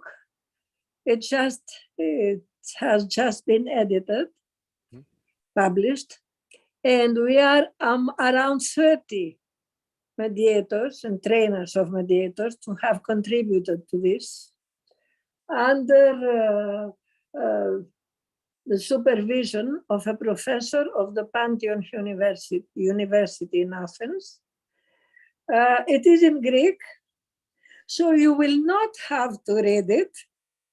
You have a very, very good excuse not to read it, but I will be very happy if you have it in your library. Perfect. But I think what we do, Parvati, is we'll have that show that I have, talking books. Let's discuss this book on that show. If you can get all your co-authors and all, let's get them together. Let's discuss it. I mean, we can discuss it in English, whatever is in is in it. Yeah, let's do that. Very good idea. Yeah, let's fix that Very up. good. Yeah. Because in general, all these books are Greek to me. So one book which is only in Greek will just add to it. So, do you want me to send it to you? Yes, yes, please. Always. Everything is welcome. Anything comes from the heart is welcome. Always. It comes from the heart, believe me. That's all that's required. Once again, thank you very much for this very interesting opportunity to speak about legislation, although these matters are dealt with again and again, but we have always new ideas to add and to bring in. And I'm grateful for this occasion. Thank you very much. Thank you for all the work you are doing to promote mediation. Please continue, and we'll try to help you as much as possible. Hari Om, and thank you very much. Thank you. Bye. Hari Om. Bye-bye. So, Chitra, it's you and me now. Isaac also seems to have disappeared. Isaac is there. Just a few thoughts. So we had one formal training program that the Supreme Court had and has implemented. I'm trained under that. But now we are looking at, and I think the parallel training that we had, or accreditation systems that we had, not accreditation, but training systems that we had have all sort of developed, with different, organizations in the country running training programs. I think drawing from the 40-hour training that the Supreme Court had, but developing things themselves. But what I would like to sort of question is, why do we need one training program? Do we need training? And the third, isn't there a need for some minimum, I'm not using the word training, but what's the word I'd use? Accomplishment or characteristics that a mediator must have. So I think there are many mediations that happen, and either in terms of sector or in terms of context or in terms of the kind of mediation or the needs of the persons for the mediation. I think all of these questions of training, accreditation, having certain standards, our understanding of what neutrality is, do we advise on what the law is or what the rights of the persons are, on the relationship between the mediator and the parties. I think they have different answers, and I think these answers are all valid. To say, if you have training and you have a set of trained mediators and you have accreditation, you have a marketplace where participants, to use your expression, are able to choose who their mediator will be, or are able to assess the mediators. Absolutely, but I think that's for a particular context. I should as well be able to use someone I know to help mediate a dispute, and that happens, and that should continue to happen. And in a community, thank you, Isaac, for this, for giving that background about Ghana. I've read a little bit, but it was so good to hear what you were saying. In communities, and in your description of how disputes were resolved, you have someone who is known, who might advise or persuade the participants to resolve in a particular fashion, given the needs and given the context, given the authorities, the systems and the hierarchies that are there in that context, and conduct mediation in a certain fashion. There may be a lot that we disagree with in those contexts in our sense of modern mediation. But it's there, and I think if there is anything at all that I would say, needs to be, cuts across these different contexts, it is how we sort of communicate or build awareness about rights of persons in mediation, and what we do to safeguard them if we think it's been grossly violated. Because when we talk about mediation, we talk about a larger sense of justice, a larger and a particular justice for that dispute, and it doesn't have to be rights related. So I could, give up my rights that I have, under law. And so we don't discredit a settlement because someone has given up what they were entitled to. So given that context, I think we just need to ensure that that persons who adopt mediation are also conscious of what their rights are in this process. And that is probably something that I would think cuts across all these mediations. But what would, for you, what would that legislation look like? I think that legislation would, I think, be a legislation that confines itself to a certain type of mediation that it tends to address. For instance, in the draft bill that we have, or the bill that we have, before Parliament, there is an attempt to legislate on community mediation, which for me, to straitjacket it in the manner that the bill does, is very problematic.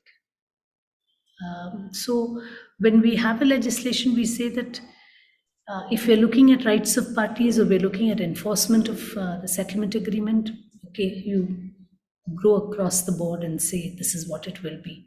But if you want to say training, you want to say accreditation, I think, and that there are certain rights that will come along with it for participants, then I think you must confine it to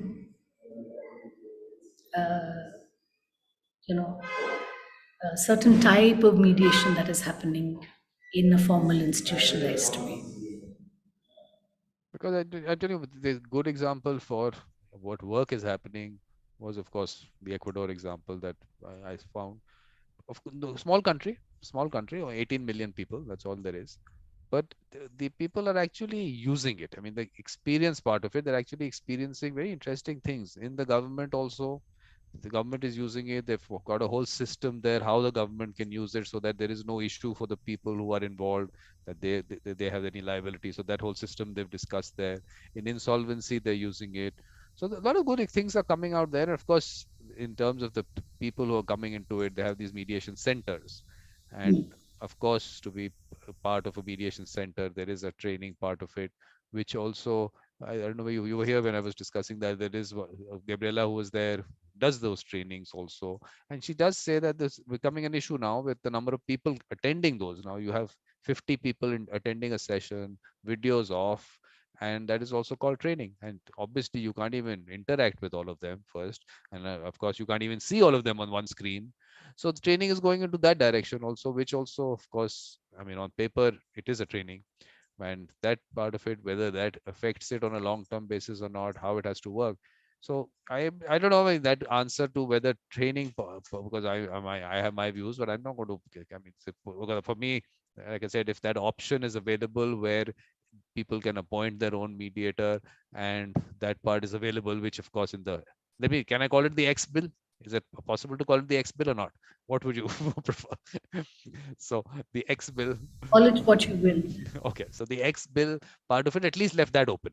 So if that window is open, I'm okay with that part, because for me, the work that I'm doing, it's all right. But we also have to look at it from the long-term development of mediation, whatever. I mean, the global pool. For me, the global pool. I mean, I really feel that mediation is at least one of those things where it cuts across borders. It is an individual whom you trust, and person could be anywhere. So legislation should not restrict that. So what your thoughts on that? Because look, if it is going to be the trainings and certifications, that's why I wanted Teresa to talk about the experience that she has. She's saying within the country itself, she can't practice beyond her state. So people will keep restricting it down to that level. I mean, and for mediation, definitely that should not happen. So how would you look at legislation where you can bring in people from anywhere in the world, which I feel our legislation does? And I'm talking about here, again, I'm talking about domestic disputes. I'm not saying cross-border. Cross-border, of course, that part of it will be available. For domestic disputes, to bring in someone from outside, I don't want any restriction there. I would not want it. And our law is all the conciliation works perfectly well. No restrictions. You can bring in whom you want. So do you have an issue with that kind of a legislation, or you would still feel that some kind of a restriction through certifications or on all comes in? For someone from outside the country to do a domestic mediation, is it? I don't see why someone from another country who mediates a dispute that is domestic should be trained in what the domestic regulation requires. I really don't see it. But there's that view. I mean, there's that sort of dimension versus the other dimension of do we want to ensure that someone who's not from the country and who's mediating a domestic dispute is a trained mediator wherever that happens, right? Do we want to say that someone who's from outside the country and is mediating a domestic dispute can be pretty much anyone so long as the parties choose this person? I think all three are, If we have to come, Chitra, you have to draft one legislation for the country. Please do. I know, but why should it be? Why should the legislation provide for all of these situations? So that's why I said that our legislation is good. So you're okay with what we have? I'm okay with it. What we have. Well, works perfect. Takes care of, I mean, all these things. The bill X bill does state that parties can choose a foreign mediator, a foreign person of, who's not of Indian nationality as a mediator, which is. But they put restrictions on that, whom it can be, someone who has to have the same qualifications as the person who can practice in India in that institutional setup. So yeah. I mean, we brought in some restrictions somewhere. Look, maybe this is a discussion in general to be had. That what is mediation all about? Is it about? No, when you're having a policy on mediation or a legislation on mediation, just I think we be aware of the fact that there are many mediations that happen in our country, and that we are planning to cover a certain thing, certain category of mediations that will have certain consequences for the parties or for the participants, as you say. No, I'm taking you out of the Indian context. It's just, global citizen. So from a global perspective, because Chitra as a person should be available to a person sitting in Ghana. And that's what the good thing about mediation is. That I think the limitation I see there is that I'm far removed from the context, the issues, the culture, the expectations of persons in Ghana. And I think so. That is something we need to be. No, Chitra, you're not. If you think so, not at all. You'll fit in. We will work very well with all of that. No. I think that's something. What do you think, Isaac? Isaac, look, Isaac doesn't agree with you. Yes, I disagree with her. I don't think she will not fit into the Ghanaian context. And also, there are a lot of even Indian community here in Ghana. Plenty of your people are here, and then some of them too, they have issues that they go to court and all that, and they won't be dated. So I don't think the case in India will be different from a case in Ghana. So the only thing is that you have to understand our process, and not even about the mediation process, but the Ghanaian law governing mediation. What does it say about mediation, and what an outcome should what form should it look like? That's all, and you will be able to fit it. And any information on the law required, always a lawyer can be consulted to understand that if required. But of course, if this comes from what I was saying. If the legislation is simple enough for the user to understand, that's for me is the legislation for mediation. So even if it's a mediator from outside, should be able to read the law and understand it. It should be as simple. And your law is quite simple. Except our law is very simple. Except that little that institutional things that you added in your appendix, that part of it was not required. Yes, but the thing is, they wanted to do something for which will have a center regulating the practice sort of, which has not been done, although it has not been done. But I don't think the law is just simple, easy to read and understand. There is no hard thing that you have to crack before you go and see some interpretations and other to know. It's just a simple law. That's why the last time I said it is the same as the ancestral law, which has been domesticated to suit the Ghanaian system. So it's very simple to read and understand. And anybody within the country can understand and practice. You don't need to be. But the thing is, even if you don't even understand the law, what you're able to, if parties accept you to become their mediator, so be it, you become the mediator. But the only thing is that it is you, the mediator, who has to understand that maybe I don't have this knowledge, I don't have this, I don't have that, so I will not be able to assist you as parties. But when the parties choose you, you are free to go to assist them and get an outcome which the parties are looking for. And if parties get an outcome, because one thing is that there is no law when parties agree to do something which is right. That is all. That is the most important, then they go by it. But I said, you understand that you can be blacklisted. You do realize that you can't keep using parties. You know that. So why would you want to do that? So that's not going to happen. But no, but look, I think maybe what you mentioned, maybe Chitra will throw some light on it, on the aspect of he's saying that basically the law is on the UNCITRAL model law. So are you okay with the model law? Or do you think I think we discussed part of it in that session, but do you think that is all right? And what would you want to add to it, subtract from it? I'm not in a position to immediately answer that. I need to gather my thoughts. But yeah. Okay. Because that, I think that maybe because we have something available. I kept saying that I put it out right in the beginning that this is available, and so work has been done on it. So if it's something that works for everyone, at least one aspect gets taken care of, that you don't need to understand the legislation in each country and the complications created by the aspect of over legislating things. So one part gets taken care of, and then the process part of it, I mean, I think anyone anywhere can do that. I mean, I finally look at Chitra, the concept being that the flexibility of the process. So even if you're, I mean, here we are looking at the global part, I'm saying, but if there is something required, you can take the assistance of various experts on various areas. It's the person. I think we haven't been able to understand that the aspect of that mediator, the person and what that person brings in is something where it's not about being an expert on each of those aspects which go into it. It's your expertise lies in maybe, I mean, of course, to put it, list it out on anything might not be possible, but at least getting that communication going, that conversation going, and to take it into a certain direction. So everyone doesn't have that expertise. People have the expertise on law. There are enough lawyers in the country, but do we have enough people who can, out of them, can you say, have the mediator mindset? They're not. So I think we have, for every field, there are experts, we can bring them in. But those individuals finally will find out that in every country, those people really with that mediator mindset. And globally also today, if you have to put out names, I mean, for me in India also, I don't, of course, maybe I don't know too many people to haven't maybe interacted with so many as Chitra has.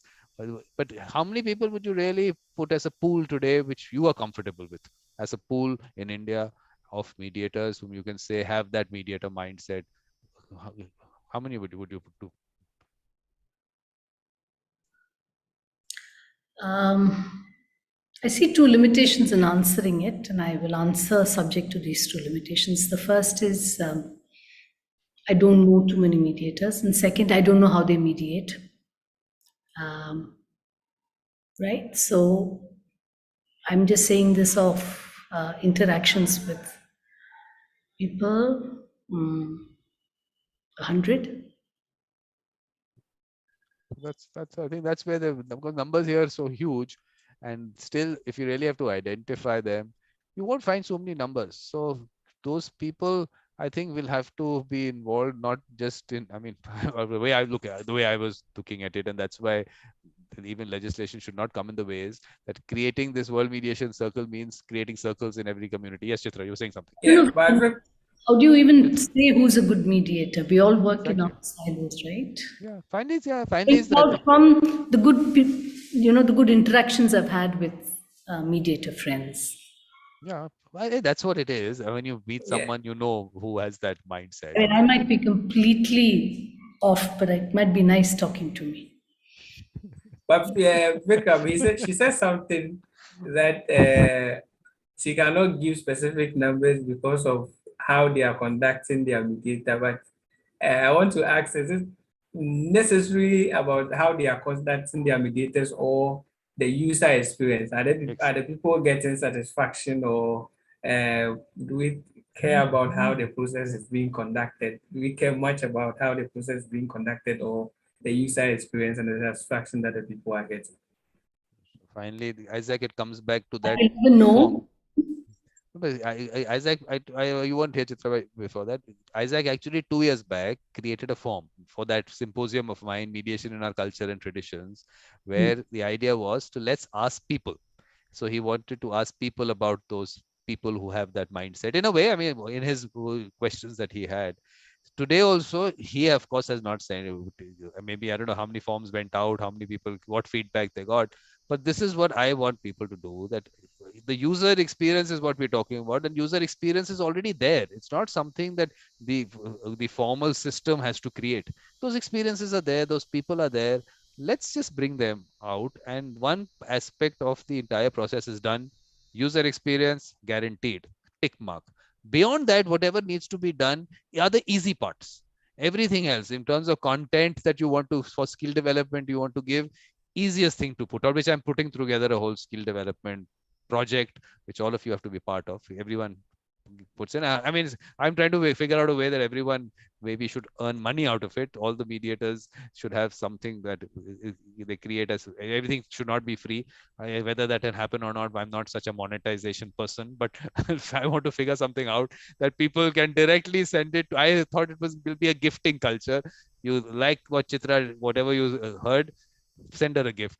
But I realized that no one wants to do that. So now we'll have to, a forced way to send people gifts kind of a thing will have to happen. But I'm just saying that part of it, skill development programs with the best in the world, easy to put to. So those aspects will be available. Beyond that, what else do we really want? Do we, I mean, user experience given, skill development content available. What else do we want? What else want we to do for them so that we can say that yes, we are creating a pool.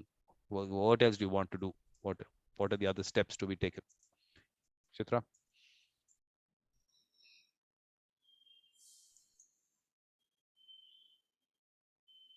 I don't know. I think I'm probably looking beyond what you are planning, but what Isaac was mentioning, that we also have some system of getting feedback on how this pool is doing, what they're doing. Yeah, which I think, I mean, if we're starting from, yeah. Well, we're starting from that one question and we're getting answers from there. So in a way, we know that in general, they're doing all right. Now, the main next step is, are they doing better as they evolve? Because one is they're doing it on a casual basis. And Was it Patricia who said that the only way we know if something is okay is, or how we better ourselves is from the complaint forms. And I thought that was, spot on, really. Yeah, that by itself. Never ask. Our court systems don't ask, don't encourage feedback. So feedback is, of course, I mean, important, but I'm like, but this is feedback when we are asking for feedback when we've actually given them a mediator. And here on I the know, other that's why side, I said I'm probably getting ahead of myself, yeah, but this was the only thing I could think of now. No, I think that, but I'm just saying that part will by itself evolve because you're creating a structure where these organizations or communities have these people available. They will choose whom they want. How that progresses has to be something that they have to do. But putting that platform out there as to, yes, these people exist in your community. Well, look, Chitra, for me, I just look at it from the numbers perspective. In India by itself, of course, it's very nice. It always seems nice to tell people 1.4 billion people. It's always nice to say that because the numbers are so huge. So in that scenario, I just feel it has to develop organically at the grassroots level. To come in with anything more than that, I think quality would suffer because you will tell people, come sit in this training. Now you become a mediator, now go out. And I don't think in the numbers that we have, I don't think that'll really benefit the mediation itself in general. So that is why the user experience is Because that's how I've become a mediator. Which is by being told that there's something called mediation, getting trained, and now doing it.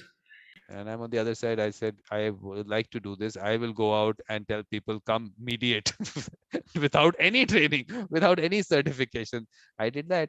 I said, let's go out, experience, which is what I liked about what these people from Ecuador said. Mutually exclusive, Vikram. Yeah, absolutely. There's you, there's me, there's Isaac, and which is what I've been telling everyone. Just go out and tell people and tell them, come.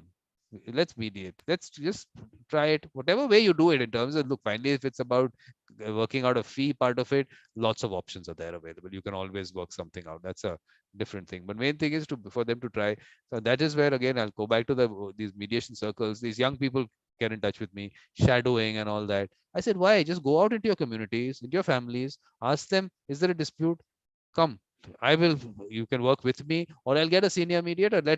I mean, they'll contact Chitra and say, we'll code mediate. So it's not a matter of you having to sit in all the meetings. You can be guiding it. A model has to be created differently, which worked for me. And I think we'll have to do that, because Chitra is not available. She does not have so much time looking at the numbers out there.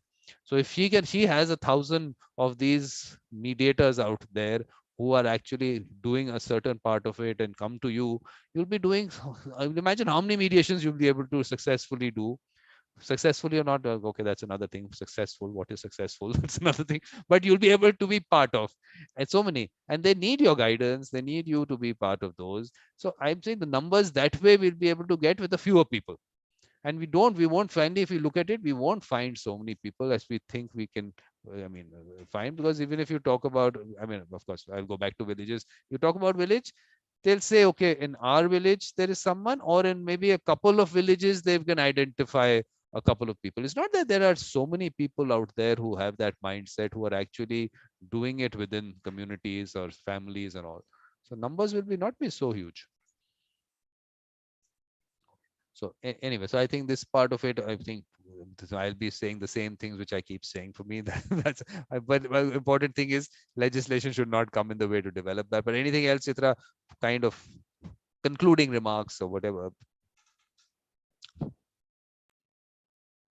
Nothing else. I think we both agree, or all of us agree, about the plurality of mediation. That there isn't one way or one mediation happening. And in legislating, I think we need to be cognizant of this. What is the type of mediation that we want to legislate for? What are we looking at when we say this is mediation, is what we're legislating for? And we try not to sort of interfere or harm the other mediations that are happening. Because on one hand, I think what happened with JP's, I don't know whether you'll get time, but what JP's session, look, I do talk about mediators and their remuneration and that part of it. And he believes mediation is just to help people. It's just that human aspect of wanting to help people. He's not looking at it from that perspective that it should be something where remuneration comes in. So is that a thought process that you have, that you want to develop it into something which is a livelihood for people? Or is it just that some people just to do things, good thing for society, and that's what they do? I think both. People with a particular context may not find that remuneration is important, but people with a different context may find that remuneration is necessary. There is a view that unless you, charge for the services, people are not going to take this process seriously, and each of it is valid, I think. Because I tell you, this is where getting things. That's been my refrain, hasn't it? Yes. But I think, the important thing for me is that JP has some nice things to say, which are really happy that there is a thought process in the government that maybe this bill should not go forward. Maybe better sense has prevailed. I was so happy when he said that.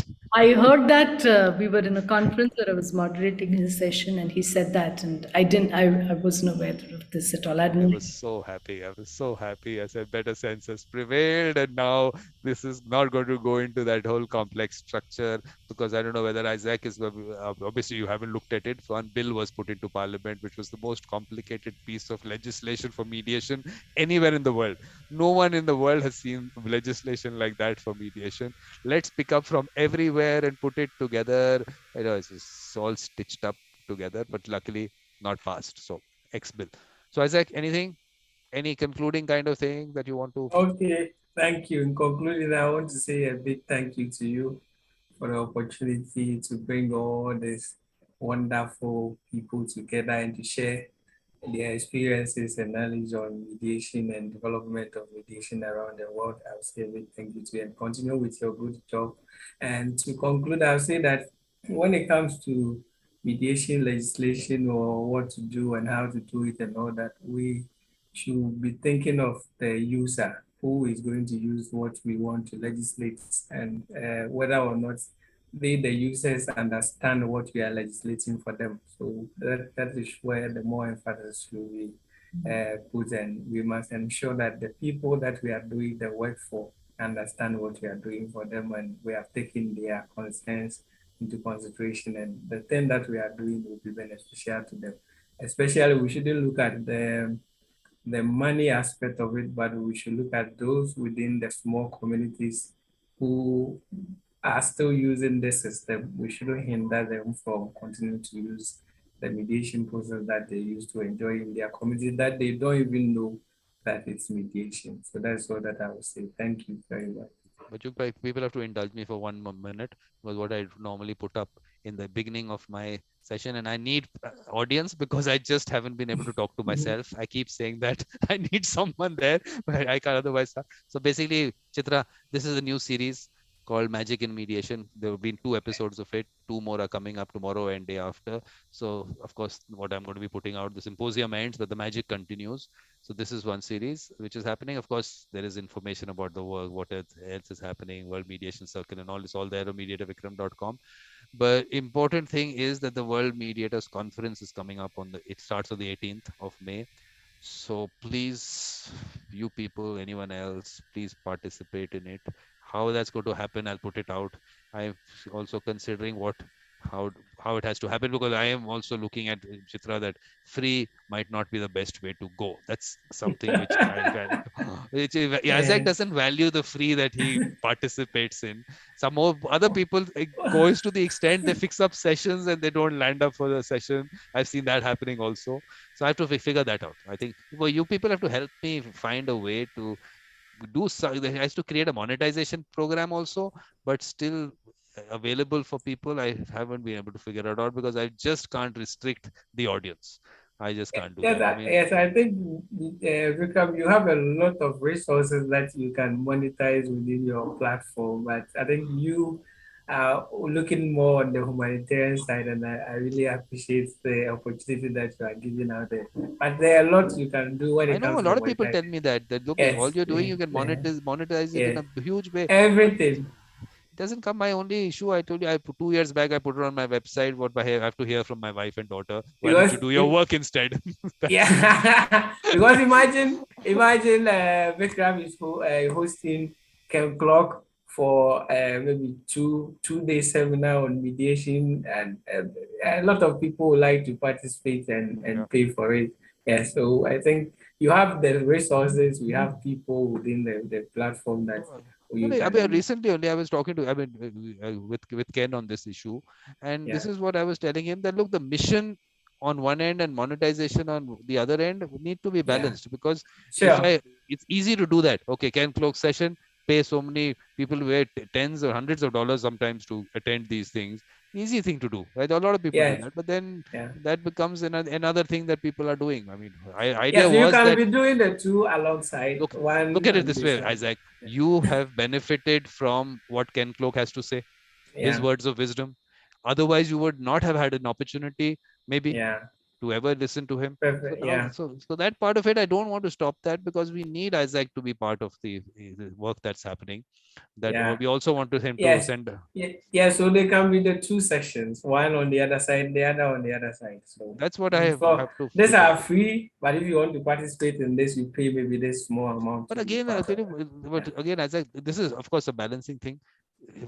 Ken's words of wisdom in that session by itself, the closed session, why should they be limited? I mean, I to certain people only. I still have to work this out. I mean, I can't. I tell you what I did.